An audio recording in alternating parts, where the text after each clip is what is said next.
के लिए honeymoon period खत्म हो चुका है। परफॉर्मेंस के बोझ के साथ साथ अब तहरीक इंसाफ को अपनी पार्टी के अंदर से भी चैलेंजेस का सामना है। एक के बाद दूसरा नाराज ग्रुप अपना सर उठा रहा है। नाराज ग्रुप और हुकूमत दोनों के लिए सूरत हाल मुश्किल से मुश्किल तर होती जा रही है। हुकूमत के लिए मुश्किल यह है कि नाराज ग्रुप साथ छोड़ता है तो हुकूमत जाती है, हुकूमत नाराज ग्रुप को साथ रखती है तो एहतसाब का बयानिया जाता है। नाराज ग्रुप के लिए मुश्किल यह है कि वो तरक्याती फंड्स और अफसरान की तैनातियों पर अपना इख्तियार चाहता है और ये इख्तियार इसे तब ही हासिल होगा जब वो हुकूमत का हिस्सा रहेगा। इसी वजह से लग रहा है कि दोनों फरीक ही बंद गली में जा चुके हैं, ना एक दूसरे के साथ रह सकते हैं ना एक दूसरे का साथ छोड़ सकते हैं। आखिर में या तो जहांगीर तरीन का एहतसाब होगा या तहरीक इंसाफ का इक्तदार रहेगा। एक जानिब ये खबरें हैं कि जहांगीर तरीन को क्लीन चिट मिलने वाली है, दूसरी जानिब ये खबरें भी हैं कि तरीन ग्रुप के बाद तहरीक इंसाफ का एक और हम ख्याल ग्रुप भी मुतहरिक हो चुका है। खबरों के मुताबिक पीटीआई हम ख्याल ग्रुप के 15 से ज्यादा अरकान पंजाब असम्बली ने गुज़िश्ता रात एमपीए मलिक गजनफर अब्बास छीना की जानिब से दिए गए इशाइये पर मुलाकात की। जराये के मुताबिक हम ख्याल ग्रुप ने अपने हल्कों के मामलात हुकूमत से हल कराने की हिकमत अमली का जायजा लिया और जहांगीर तरीन ग्रुप के एजाज में भी सूबाई वजीर अजमल चीमा ने लाहौर में इशाइया दिया। खबरें यह भी है कि सेनेटर अली जफर की रिपोर्ट में जहांगीर तरीन को बेगुनाह करार दिया गया है। रोजाना जंग की खबर के मुताबिक सेनेटर अली जफर अपनी तहकीक के बाद इस नतीजे पर पहुंचे हैं कि जहांगीर तरीन के साथ सरकारी एजेंसियां नाइंसाफी कर रही हैं, लेकिन वजीर आजम कैंप इन नताइज से इत्तफाक नहीं करता। खबर के मुताबिक रिपोर्ट अभी बाज़ाब्ता तौर पर जमा तो नहीं कराई गई, लेकिन इसके अहम पॉइंट्स का तबादला किया गया है। रिपोर्ट के मुताबिक जहांगीर तरीन के खिलाफ इल्जामात ठोस नहीं है और इन्हें उनके बेटे को पर्चे काट कर मजीद निशाना बनाया जा रहा है। तहम अली जफर के नताइज से इत्तफाक नहीं किया गया और शहजाद अकबर से कहा गया कि FIA की कारकर्दगी के दिफा में हकायक पेश करें। अली जफर की जानिब से इस बात की तरदीद सामने आई है। उन्होंने कहा है कि अभी तक जहांगीर तरीन से मुतालिक कोई रिपोर्ट वजीर आजम को जमा कराई है, न ही जहांगीर तरीन को क्लीन चिट दी गई है। मुखासमत और मुखालिफत का खेल भी साथ साथ ही खेला जा रहा है। इससे पहले जहांगीर तरीन ग्रुप के राजा रियाज ये भी जता चुके हैं कि मरकज और पंजाब में उनके पास इतने अराकीन मौजूद हैं जो बजट मंजूरी का रास्ता भी रोक सकते हैं और तहरीक अदम एतमाद को भी कामयाब बना सकते हैं। और कल वजीर खारजा शाह महमूद कुरैशी ने कहा था कि जिसको इमरान खान से इख्तलाफ है वो इस्तीफा दे दे, हम ज़िमनी इलेक्शन करा लेंगे। हुकूमत जाती है तो बेशक चली जाए। अगर एक जानिब सख्ती से ये कहा जा रहा है कि हुकूमत जाती है तो जाए, तो दूसरी जानिब बयानात में नरमी भी आती जा रही है। पहले हुकूमत के रहनुमा जहांगीर तरीन और उनके ग्रुप के हवाले से काफी तल्ख मौक़िफ़ रखते थे। फैसल बावडा ने तो पूरे जहांगीर तरीन ग्रुप को एक SHO की मार करार दिया था। शाह महमूद कुरैशी की जानिब से भी गरज बरस का मुजाहरा किया गया था, लेकिन अब तुंदो तेज बयानात देने वाले रहनुमा मफाहमताना बयान देने पर आ गए हैं। यानी वाज़े लग रहा है कि दोनों फरीक गुमगू का शिकार है, ना एक दूसरे के साथ रह सकते हैं ना एक दूसरे का साथ छोड़ सकते हैं। इस पर बात करेंगे जहांगीर तरीन नुमा नज़ीर चौहान साहब से और वज़ीर मुमलिकत बराए इत्तलात फ़ारूक हबीब साहब हमारे साथ मौजूद होंगे। चौहान साहब, आगाज मैं आपसे करता हूं, मुझे ये बताइएगा कि आपकी जो अभी लास्ट मीटिंग जो बैठक हुई है, क्या फैसले आपने किए, क्या आगे की आपकी जो हिकमत अमली है वो क्या तय पाई है? पहली बात तो यह है कि अली कल अल्लाह का शुक्र हम अदा करते हैं आज के अल्लाह ताला ने हमें सुरखरू किया, जहांगीर खान तरीन साहब को सुरखरू किया और वो जो उनकी मेहनत थी जिसके लिए हम उनके साथ खड़े हुए थे और हमें पता था कि ये जहांगीर खान तरीन जो है इसके ऊपर साजिश की जा रही है और ये बंदा जो है वो इनके साथ जुल्म हो रहा है और ये बिल्कुल मासूम और इनोसेंट साबित होगा। और अल्लाह का शुक्र है कि अल्लाह का फजल है कि अल्लाह ने हमें इसमें इज्जत दी। और कल हमें पता चला कि एक अहम इजलास हुआ था इस्लामाबाद में जिसमें शहजाद अकबर साहब थे, अली जफ़र साहब थे और उसमें जहांगीर तरीन साहब थे और उसमें और भी 2-3 दोस्त थे मौजूद। तो उनकी मौजूदगी में अल्लाह का शुक्र अल्हम्दुलिल्लाह अली जफ़र साहब ने ये बात बहुत क्लियर उनको कही कि जी आपकी रिपोर्ट में कुछ नहीं निकला और जिस पे थोड़ा सा शहजाद अकबर साहब सीख पा भी हुए और उन्होंने कहा जी मैं तो पहले ही कहता था वज़ीर आज़म हाउस में कि सर इससे मेरी जान छुड़ाई जाए और मैं कम अज़ कम इससे दूर हूँ, इसमें कुछ नहीं। 14 ये जो खबर आपके पास आई है कि वो जी मुतमईन हुए, मतलब और रिपोर्ट में आपको क्लीन चिट दी गई है तरीन साहब को, ये खबर किसी ने आपको दी है मुसद्दिका तौर पर या आप ये अखबार की खबर पढ़ के आपको लग रहा है कि हाँ ऐसा ही है जैसा कि लिखा गया? देखें जी, एक तो अखबार की खबर है, दूसरा हमें खुद जहांगीर खान तरीन साहब ने बताया कि अल्लाह का शुक्र है, अल्लाह का करम है कि यार हम वहाँ से सुरखरू हुए। और असल बात है कि उन्होंने तरीन साहब को खुद मुबारक दी। अली ज़फ़र साहब ने और शहजाद अकबर साहब ने कहा कि जी मैं इससे जान खुद छुड़ाना चाहता था, लेकिन पता नहीं क्यों इसमें फंसते जा रहे थे।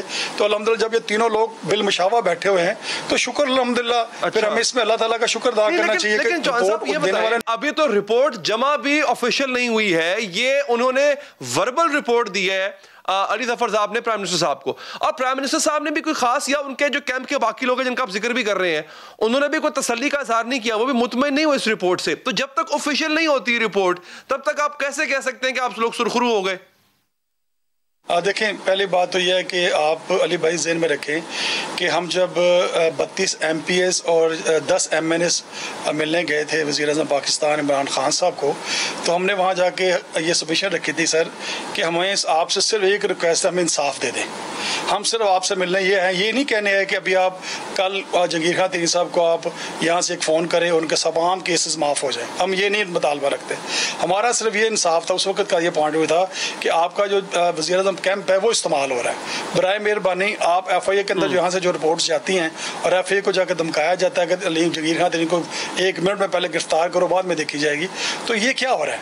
तो फिर जिस पे वज़ीर-ए-आज़म साहब की मेहरबानी है, उन्होंने हमें कहा जी आप बिल्कुल मुतमिन हो जाएं और मैं इंशाल्लाह आपको इंसाफ दूंगा। मैं आप मुझसे इंसाफ लेने आए तो मेरी पार्टी का या कोई भी हो, तो मैंने तो नून लीग के वालों के साथ कभी नाइंसाफी नहीं की, तो ये कैसे हो सकता है? ये को वज़ीर-ए-आज़म साहब ने खुद कहा है क्या? तरीन साहब जब आपको ये बात बता रहे थे, आपने उनसे पूछा कि वज़ीर-ए-आज़म साहब ने अपनी इत्मीनान का इजहार जो किया उस रिपोर्ट पे, वो खुद उन्होंने किया, उनका अपना रिएक्शन क्या था? देखें, पहली बात तो यह है कि अली ज़फ़र साहब को किसने लगाया है? अली ज़फ़र साहब को हम तो नहीं लगाया, हमने तो रिजेक्ट कर दिया था कि सर आप क्यों किसी और बंदे को एक और लगा रहे हैं। उस जिस पे इमरान खान साहब वज़ीर पाकिस्तान ने कहा था हमें कि ये मैंने खुद बंदा पॉइंट किया है, और इसलिए पॉइंट किया है कि ये मुझे सही बताएगा कि दोनों तरफ से असल मसला है क्या, जिसमें अली ज़फ़र साहब FIA की टीम को भी मिलते रहे और जहांगीर खान तरीन साहब के भी लोगों को मिलते रहे। इन्होंने दोनों इतने दिन जो लगे हैं, 2-2.5 महीने गुजर गए अभी तक। हमारी जो मीटिंग थी उसमें 2 से 2.5 महीने गुजर गए हैं जब हम मिल के आए थे वज़ीर-ए-आज़म पाकिस्तान को।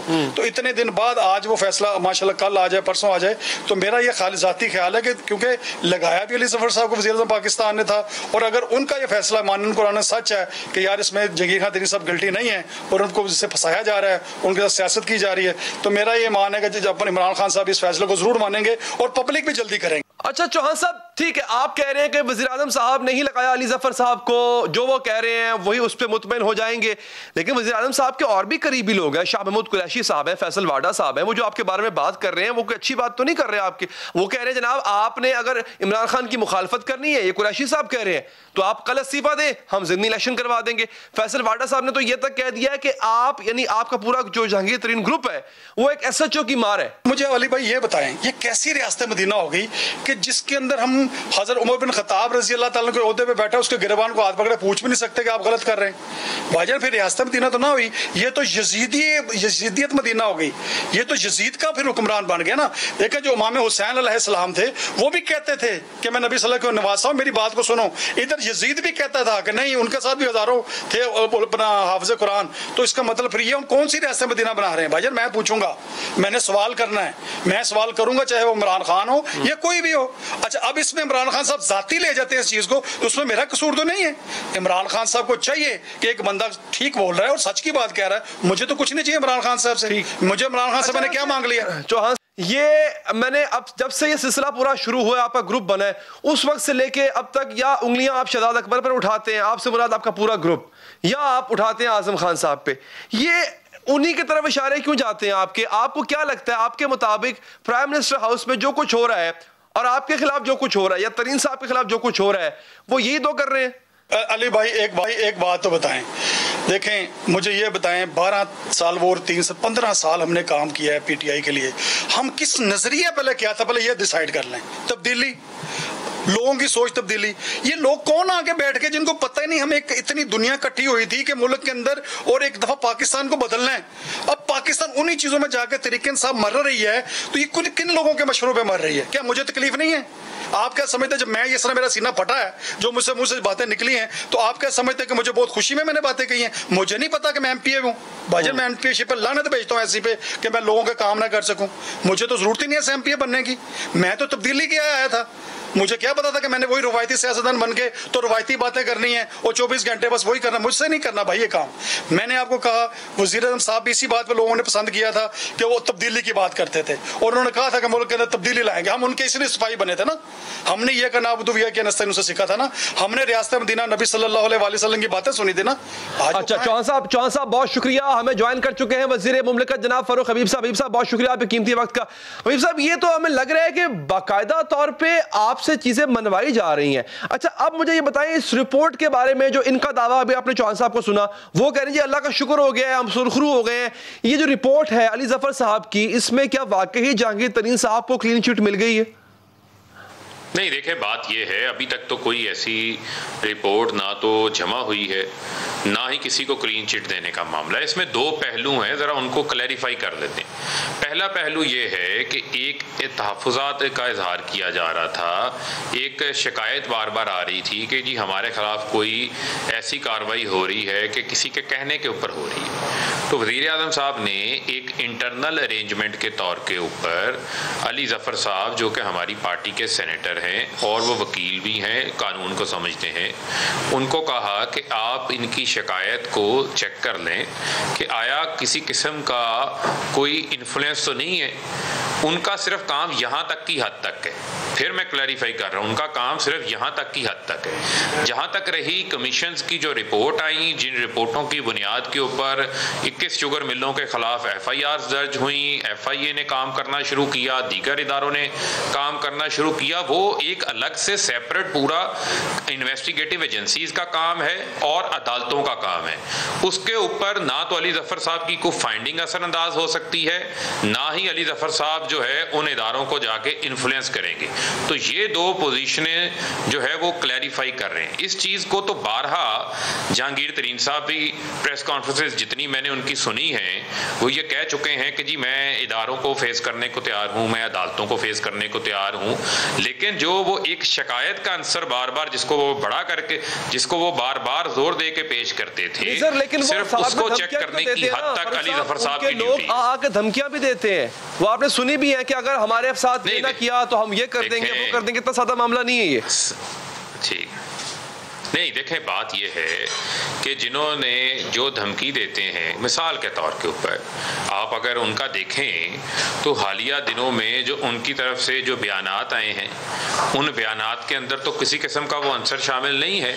और दूसरी बात यह है कि यहाँ पर तो हमारा जो पॉलिटिकल एक सिस्टम है, उस सिस्टम की एक ये साइड भी तो एक्सपोज होती है ना, कि किस तरीके से एक प्राइम मिनिस्टर है इस मुल्क का, जिसने एक आला मिसाल कायम की, कमिटमेंट शो की कि भाई अगर किसी अपने के ऊपर भी सवाल उठेगा तो उसको एहतसाब के कटहरे पे खड़ा होना पड़ेगा, इसी तरीके से अपोजिशन को भी होना पड़ेगा। तो प्राइम मिनिस्टर साहब की तो एक ये कमिटमेंट है, हमारी पार्टी तो है ही रूल ऑफ लॉ के लिए, हमारी 22 साल जिद्दोजहद है, हमें 1,70,00,000 लोगों ने वोट ही इस बुनियाद के ऊपर दिया हुआ है। और लिहाजा प्राइम मिनिस्टर साहब आज भी अपने उसी असूल के ऊपर जो है वो कारबंद हैं और उसी असूल के तहत मैं समझता हूं कि जो कोई कहता है कि क्लीन चिट मिल गई, वो क्लीन चिट का कोई इस किस्म का मामला नहीं है। अभी रिपोर्ट प्राइम मिनिस्टर साहब तक जाएगी, उस रिपोर्ट की जो फाइंडिंग्स होंगी वो भी सामने आ जाएंगी, लेकिन वो सिर्फ उनकी उस शिकायत की हद तक है। मैं स्पेसिफिकली आपको बता रहा हूं, सूरत हाल बना दी है कि अगर ये आपको छोड़े तो आपकी अदद ही अक्सरियत जाती है, अगर ये आपके साथ रहते हुए अपनी बातें मनवाते रहेंगे जैसे कि मनवा रहे हैं, नजर आ रहा है हमें, ट्रांसफर तबादले करवाते रहेंगे, तो फिर आपका एहतसाब का नारा जो है वो जाता है। तो बंद गली में लाकर खड़ा नहीं कर दिया इस ग्रुप ने आपको? नहीं, देखें बात क्या है, हमें तो डे 1 से ब्लैकमेलिंग हो रही कि इन्होंने, अपोजिशन ने हमारे साथ एहतजाज, जलसे, जुलूस, बजट ना पास होने की धमकियां, क्या क्या कुछ नहीं किया, इस्तीफात, इस्तीफों की धमकियां, सब कुछ किया इन्होंने। ये भी वही कर रहे हैं सर। लेकिन सुन लेना सर, सुन लें, लेकिन हम जो है वो अपनी जो प्रिंसिपल पोजीशन है उसके ऊपर कायम रहे। इसी तरीके से आपका क्या ख्याल है कि इन्होंने हमारे लोगों के साथ रब्ता करने की कोशिश नहीं की होगी, बेशुमार बार की है। जो वजीर आज़म सेनेट के इंतखाबात के बाद जो सेनेट में यूसुफ रज़ा गिलानी का मामला हुआ, उसने ओपन ये चैलेंज किया, जिसने मुझे छोड़ के जाना है चला जाए, मैं एतमाद का वोट लूंगा। तो आप क्या समझते हैं कि वो वजीर आज़म इस बात के ऊपर इनसे ब्लैकमेल होगा? सर, ये इमरान खान की ब्लैकमेल होने का लफ्ज इमरान खान की डिक्शनरी में नहीं है। अपोजिशन की मिसाल यहाँ पे इसलिए नहीं बनती फारूक भाई क्योंकि अपोजिशन के आने या जाने से आपकी अददी अक्सरियत को फर्क नहीं पड़ेगा। ये अगर आगे पीछे होते हैं ना सर, तो पंजाब में भी मुश्किल खड़ी हो जाएगी और वफाक में भी। तो इनकी धमकी में और अपोजिशन की धमकी में बड़ा फर्क है।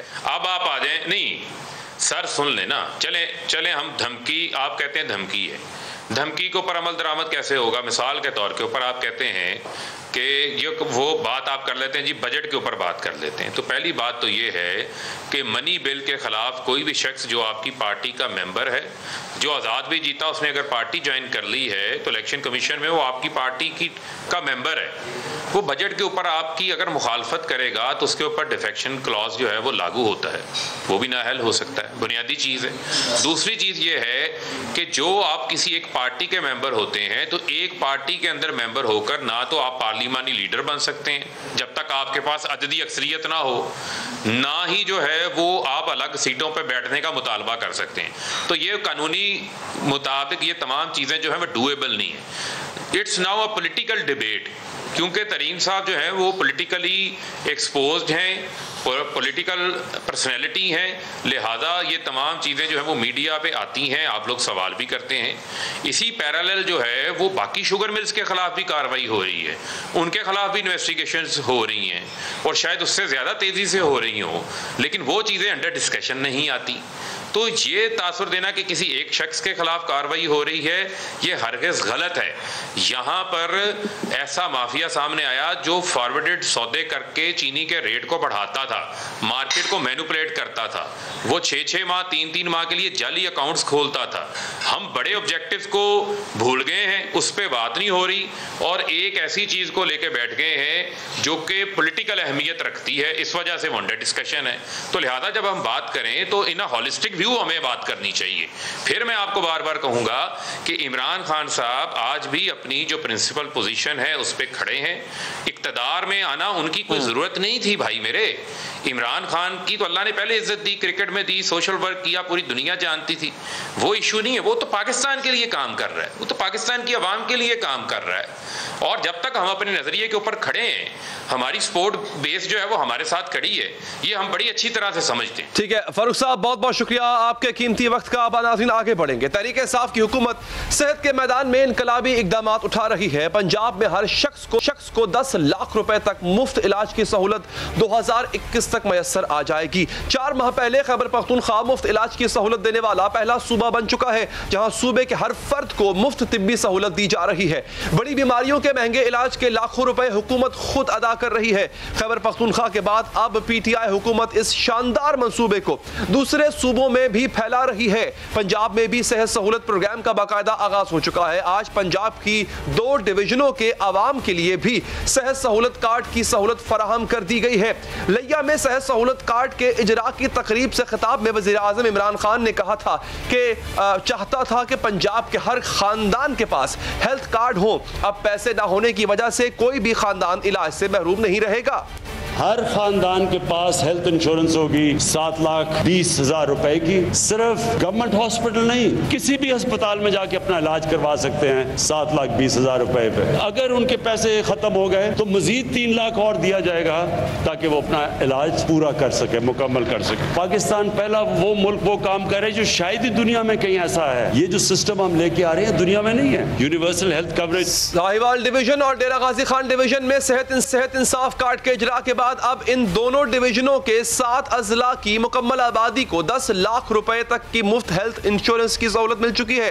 डीजी खान, राजनपुर, लिया, मुजफ्फरगढ़, साहिवाल, उकाड़ा और पाकपतन के 48 लाख खानदान अपने शनाख्ती कार्ड पर मुल्क के किसी भी अस्पताल से अपना मुफ्त इलाज करवा सकेंगे। इस हवाले से मजीद अच्छी खबर यह है कि पंजाब हुकूमत ऐलान कर चुकी है कि सिर्फ अगले 7 महीनों में पंजाब के हर शहरी के पास यह सहूलत होगी। PTI हुकूमत के यूनिवर्सल हेल्थ कवरेज प्रोग्राम के मुताबिक हर शहरी का शनाख्ती कार्ड ही उसका हेल्थ कार्ड भी है। एक खानदान के जितने भी अफराद नादरा में रजिस्टर्ड हैं 10 लाख रुपए इन पर तकसीम किए जाएं। फर्ज करें किसी खानदान में 5 अफराद हैं तो हर फर्द के हिस्से में 2 लाख रुपए सालाना आएंगे। अगर किसी के इलाज पर 2 लाख रुपए से ज्यादा लागत आती है तो खानदान के दीगर अफराद को लिख कर देना होगा कि वो अपने हिस्से की मुख्तस रकम से दस्तबरदार होते हैं। इस हेल्थ कवरेज में ओपीडी पर उठने वाले अखराजात शामिल नहीं है, बल्कि ये उस सूरत में लागू होगी अगर डॉक्टर मुआयना करने के बाद मरीज को दाखिल करने का फैसला करता है। डॉक्टर की तशखीस और तजवीज़ के बाद जब मरीज अस्पताल में दाखिल हो जाएगा तो दाखिले के अखराजात, डॉक्टर्स और सर्जन के अखराजात, जो दवाएं तजवीज़ की जाएंगी उनके अखराजात, ऑपरेशन थिएटर के अखराजात, ICU के अखराजात, तशखीसी टेस्ट, ये सब कुछ मुफ्त होगा। शहरियों की सहूलत के लिए अस्पतालों में अलग से काउंटर बनाए गए हैं। मरीज जब अस्पताल पहुंचेगा तो वो इस काउंटर पर जाएगा। काउंटर पर मौजूद अमला इसे मुतल्लिका शोबे तक रहनुमाई करेगा। इलाज मुकम्मल होने के बाद सेहत सहूलत का अमला अखराजात की रसीद देगा और कार्ड में बच जाने वाली रकम की भी मालूमात देगा। मुफ्त इलाज के ऐलानात और अमली शक्ल में कोई हेर फेर नहीं है। इसका अमली सबूत खैबर पख्तूनख्वा है, जहां वफाकी सूबे के 4 करोड़ अवाम को उनके शनाख्ती कार्ड पर मुफ्त तिब्बी सहूलत मिल रही है। हर खानदान के इलाज पर उठने वाले लाखों रुपए के अखराजात हुकूमत अदा कर रही है। निजी अस्पतालों में मुफ्त तिब्बी सहूलत से मुस्तफीद होने वाले कई अफराद अपनी बीमारी और मुफ्त इलाज के तजुर्बात बयान कर चुके हैं। अवामी सतह पर हुकूमत के इक़दामात की खुलकर तारीफें की हमको मुफ्त तिब्बी सहूलियात की फराहमी बिलाशुबा PTI हुकूमत का एक काबिल तहसीन इकदाम है, जिससे आम अफराद का मयार जिंदगी भी बेहतर होगा। अगर ये मनसूबा कामयाबी से पंजाब में नाफिज कर दिया गया तो यह हकीकी मानों में सेहत के मैदान में एक होगा। नाज़रीन, एक वक्फा लेते हैं। वक्फे के बाद आपको बताएंगे कि फारूक सत्तार ये चाहते हैं कि जो बिखरी हुई MQM है उसे इकट्ठा किया जाए और इसके लिए वो काम शुरू कर चुके हैं, मगर ऐसा पॉसिबल कैसे हो पाएगा? बात करेंगे फारूक सत्तार से ही इस वक्फे के बाद।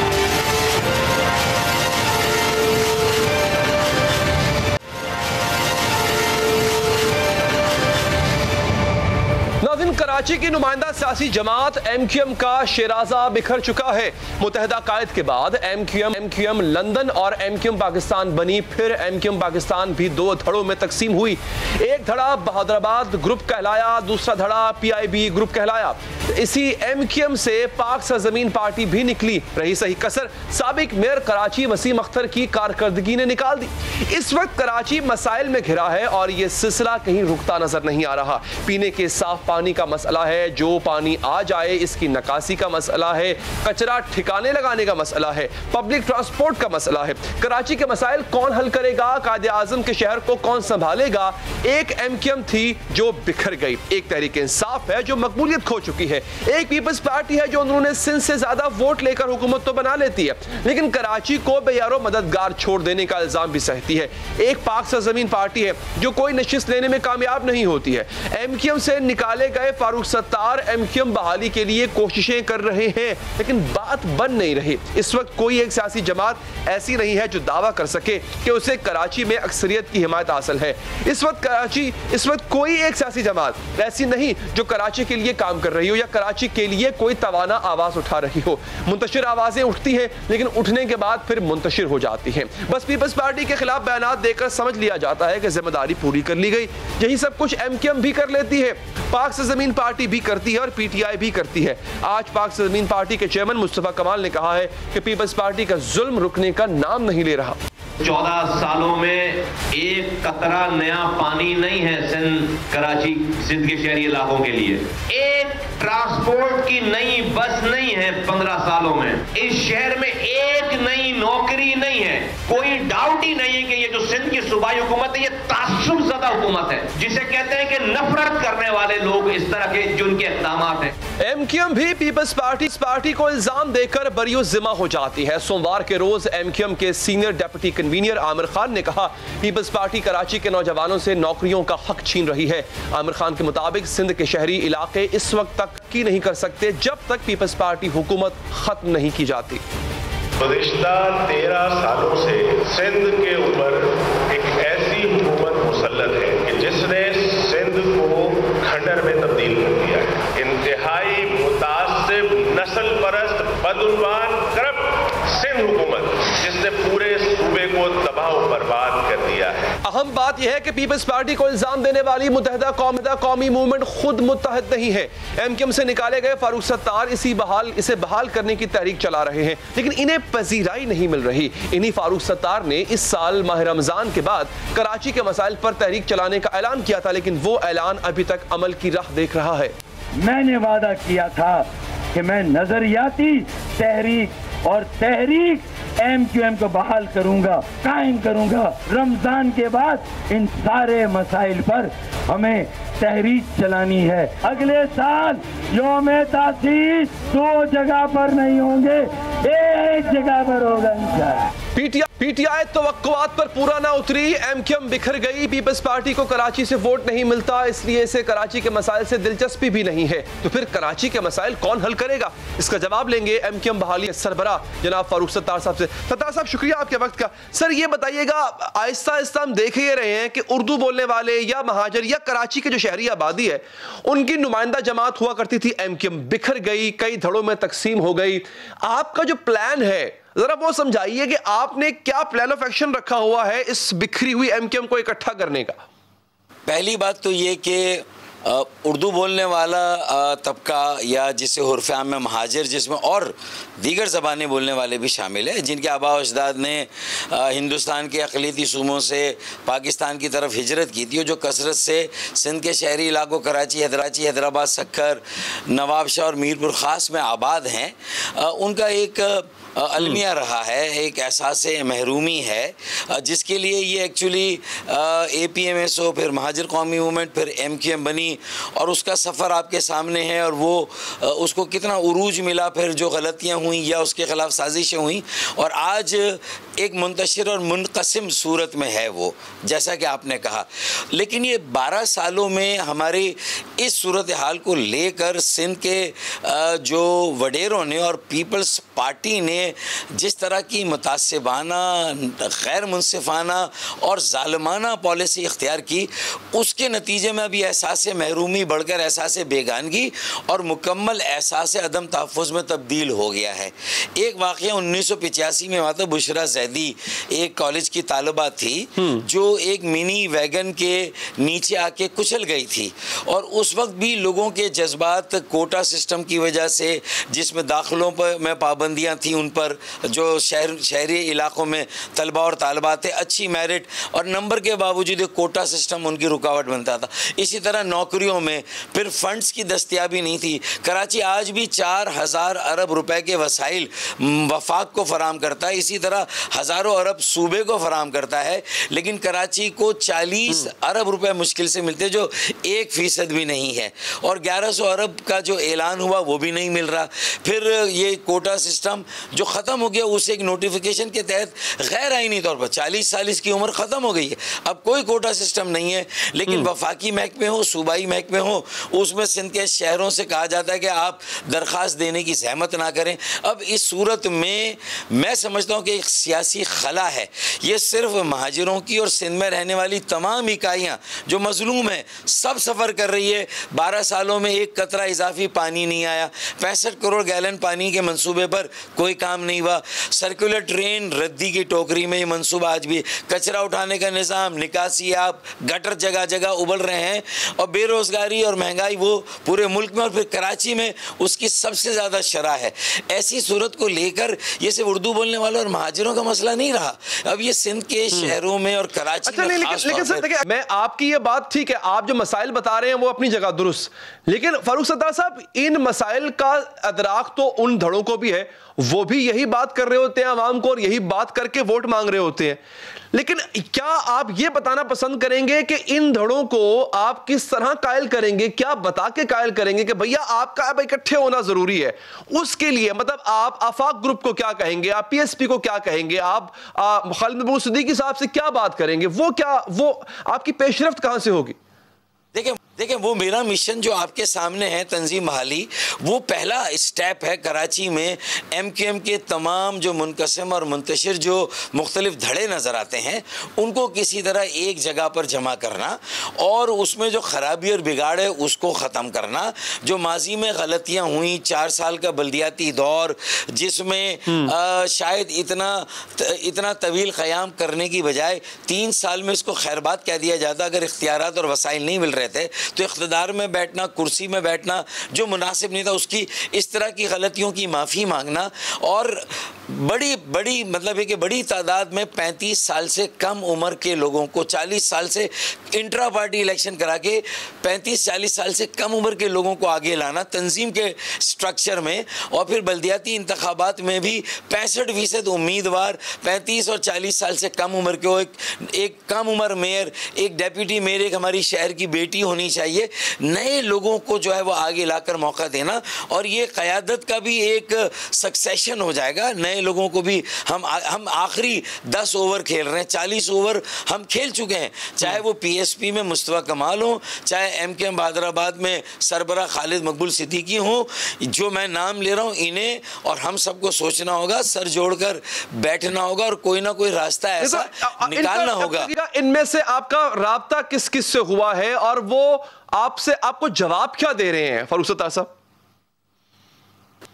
देखें, मेरा इनडायरेक्ट राब्ता तो आप समझ लें सबसे है, लेकिन ये मैं कोई मेरी कमज़ोरी बावर करा के कि मैं अपने लिए कर रहा हूँ, मैंने बड़ा वाज़े किया है। मैं तो देखें एक अलग ग्रुप में भी मैंने 2.5 साल में हज़ारों नौजवान अपने साथ जोड़े, जो इस वक्त मेरे ख्याल में मेरा दावा है कि PSP के पास भी वो नए नौजवान नहीं है, नई यूथ, फ्रेश ताज़ा दम चेहरे, एनर्जी, विगर, पैशन नहीं है।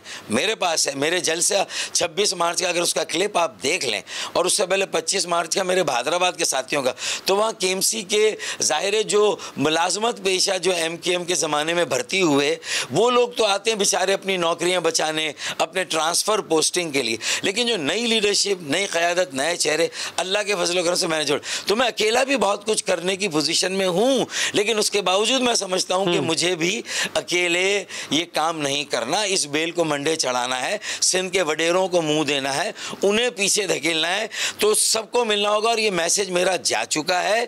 अब किसी वक्त भी इसकी कोई फॉर्मल ऐसी सूरत हाल सामने आए, खालिद मकबूल मिलना चाह रहे थे एक अरसे से, अब तक उनसे मेरी कोई मुलाकात नहीं हुई है। अच्छा। लेकिन मुझे यकीन है कि आइंदा आने वाले दिनों में ऐसा खुद आपसे सिलसिले में फारूक सत्तार साहब एक बात, और दूसरा मुझे ये बताएं सर, देखिए ये होगा क्या? देखिए मुझे फ्रेमवर्क अभी तक समझ नहीं आया आपकी गुफ्तगू से। ये इत्तेहाद होगा, ये जम करेंगे, इत्तेहाद होगा तो वो किस तरह होगा, किन शराइत पे होगा, जम करेंगे तो फिर उस जमशुदा MQM का लीडर कौन होगा, ये मामला तय पा गए क्या?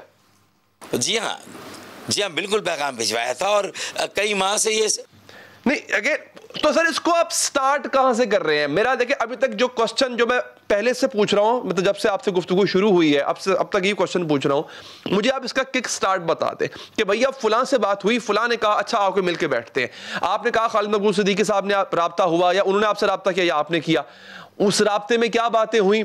क्या किसी भी एक धड़े की तरफ से किसी एक ने भी कुछ 2 कदम आगे बढ़ाए हैं अगर आप 10 कदम आगे बढ़ा रहे हैं तो?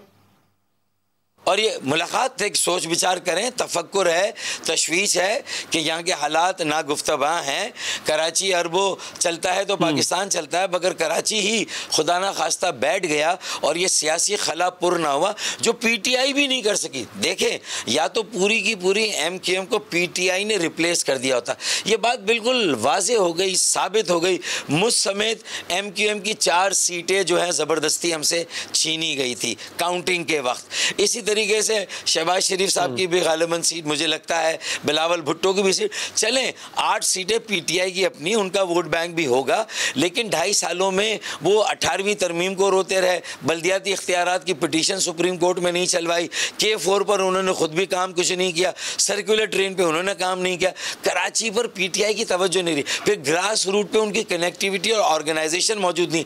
ये जहर कातिल है, ये रेसिपी फॉर डिजास्टर है। मुल्क की इंटेग्रिटी के लिए मुल्क की मजबूती, इस्तेहकाम, तामीर, तरक्की, और कराची जो किरदार थोड़ा बहुत भी अदा कर रहा है कौमी धारे में, ये कराची के उस किरदार को भी ख़त्म करने की साजिश, दानिस्ता नादानिस्ता, ये सब कुछ अमल हो रहा है। तो हमारी जिम्मेदारी कि कम अज़ कम हम अपनी सफ़ों में किसी तरह की यकजहती और इत्तेहाद ये कायम कर लें और सारे लोगों को आपस में जोड़ लें।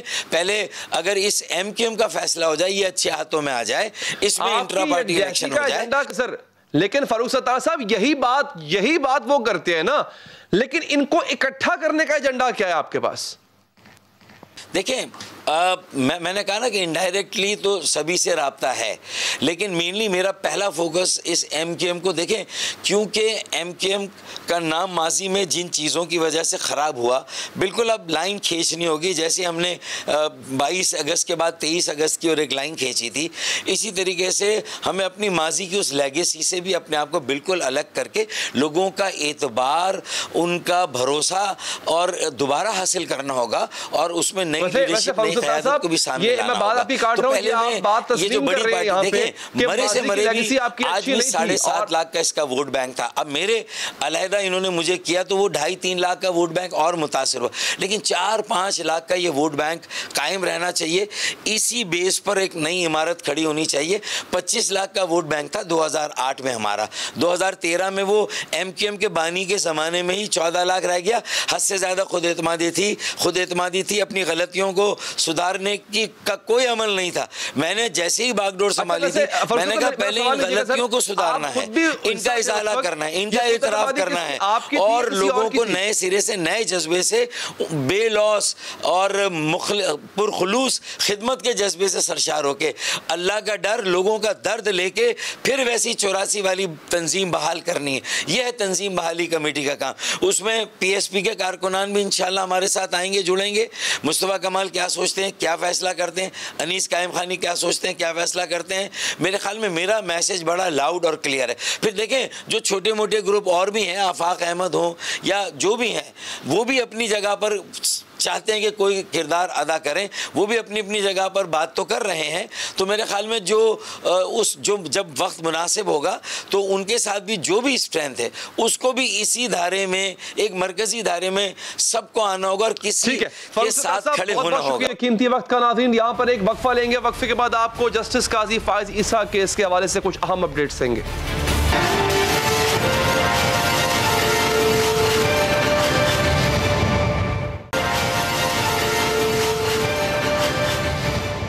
नाज़रीन, PTI हुकूमत जस्टिस काजी फायज ईसा के मामले से पीछे हटने के लिए तैयार नहीं है। अदालती महाज पर शिकस्त खाने के बाद हुकूमत का नया पैंतरा सामने आया है। आज सदर मुमलिकत, वज़ीर आज़म, वज़ीर कानून, मुशीर एहतसाब और FBR की जानिब से जस्टिस काजी फायज ईसा केस के फैसले के खिलाफ हुकूमत ने नजरसानी की 5 दरख्वास्तें दायर की थी, लेकिन सुप्रीम कोर्ट रजिस्ट्रार ऑफिस की जानिब से तमाम दरख्वास्तों पर एतराज़ लगाकर वापस कर दिया गया। दरख्वास्तों पर एतराज़ के बावजूद हुकूमत अपने फैसले से पीछे हटने को तैयार नहीं। वज़ारत कानून के तर्जुमान के बयान के मुताबिक रजिस्ट्रार ऑफिस के एतराज़ात दूर करके ये तमाम दरख्वास्तें दोबारा जमा करवाई जाएंगी। हमारे ज़राए ने बताया है कि जस्टिस ईसा के खिलाफ 18 नई दरख्वास्तें दायर की गई थी, लेकिन हमें सिर्फ 5 दरख्वास्तों की तस्दीक हुई है। हुकूमत की इन नई दरख्वास्तों पर सुप्रीम कोर्ट के तमाम जजेस पर मुश्तमिल फुल बेंच बनाने की सदा की गई थी। सदर मुमलिकत डॉक्टर आरिफ अलवी, वज़ीर आज़म इमरान खान की जानिब से अलग अलग दरख्वास्तें दायर की गई। सदर मुमलिकत ने अज़ खुद नोटिस दायरा इख्तियार के तहत आईनी दरख्वास्त दायर की थी। 70 सफ़हात पर मुश्तमिल सदर की दरख्वास्त में जस्टिस काजी फायज ईसा को फरीक बनाया गया था। दरख्वास्त में सदर ने मौक़िफ़ अपनाया कि नज़रसानी दरख्वास्त पर फैसले के बाद भी अज़ खुद नोटिस दायरा इख्तियार पर समात हो सकती है।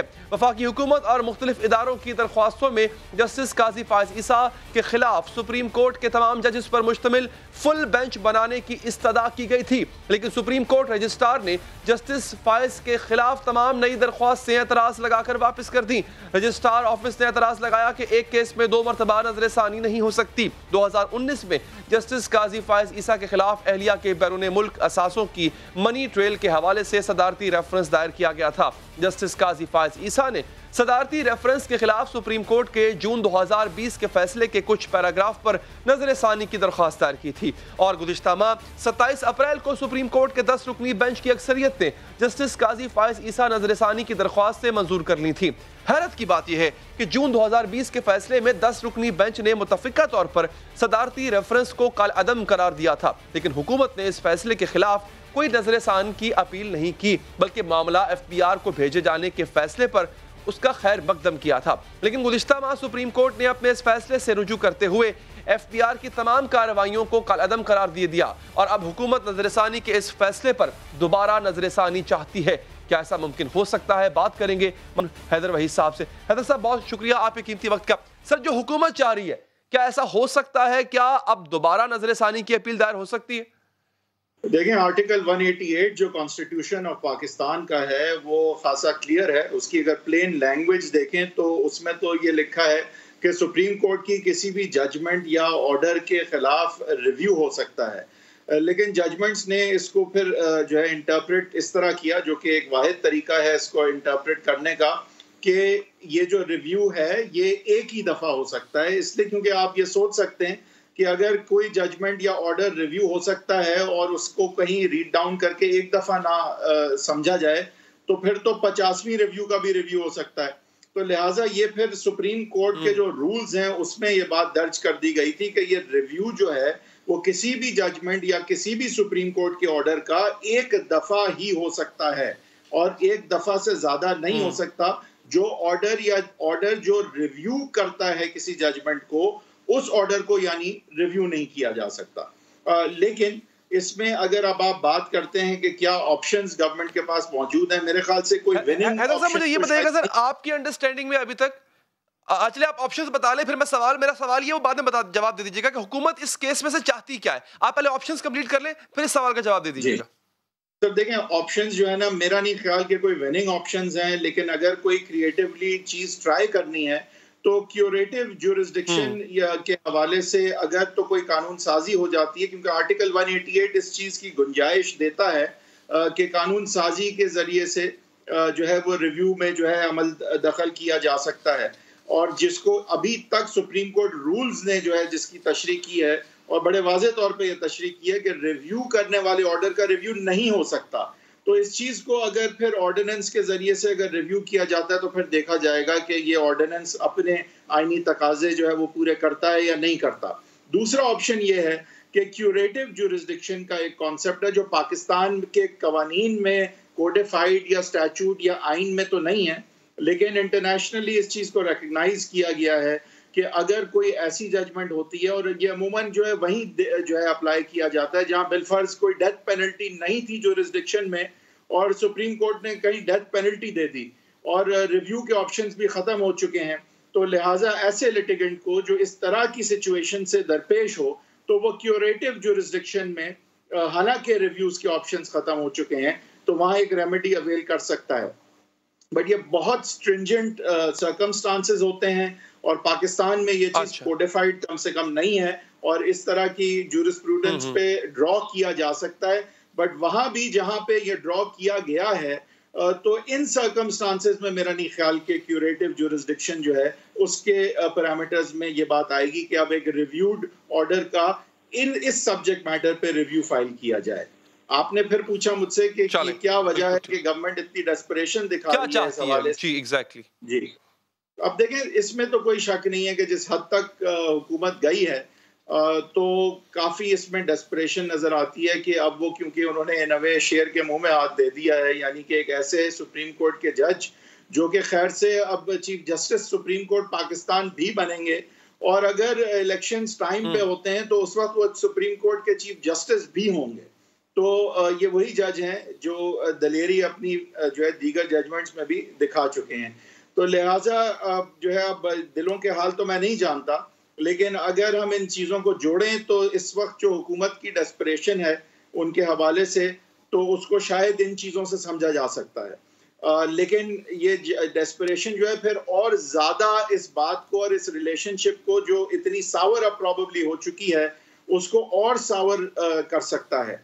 तो क्या ये कोई ऐसी अटेम्प्ट है कि और मुतनाज़ा और कॉन्फ्रंटेशनल इस चीज़ को किया जाए और हद तक ले जाया जाए ताकि कल को कोई ऐसी डिमांड की जा सके कि ये चीफ जस्टिस जब बनते हैं तो फिर फेडरल गवर्नमेंट के केसेस क्या ना सुने, क्योंकि फेडरल गवर्नमेंट इस हद तक उनका पीछा कर चुकी है।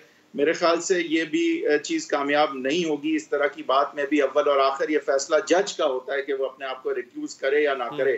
तो ये वजूहात क्या है हुकूमत की, वो तो नज़र आता है अब कि क्या है, और शुरू से क्या अज़ाइम थे इसकी तशरीह तो सुप्रीम कोर्ट अब कर ही चुकी है। और इन तशरीह और इन जजमेंट्स के बावजूद इस चीज़ के पीछे पड़े रहना, ठीक है हैदर साहब, ठीक है हैदर साहब, बहुत बहुत शुक्रिया आपके कीमती वक्त का। प्रोग्राम का वक्त यहाँ पर खत्म हो चाहता है, दीजिए इजाज़त, अल्लाह ने के बाद।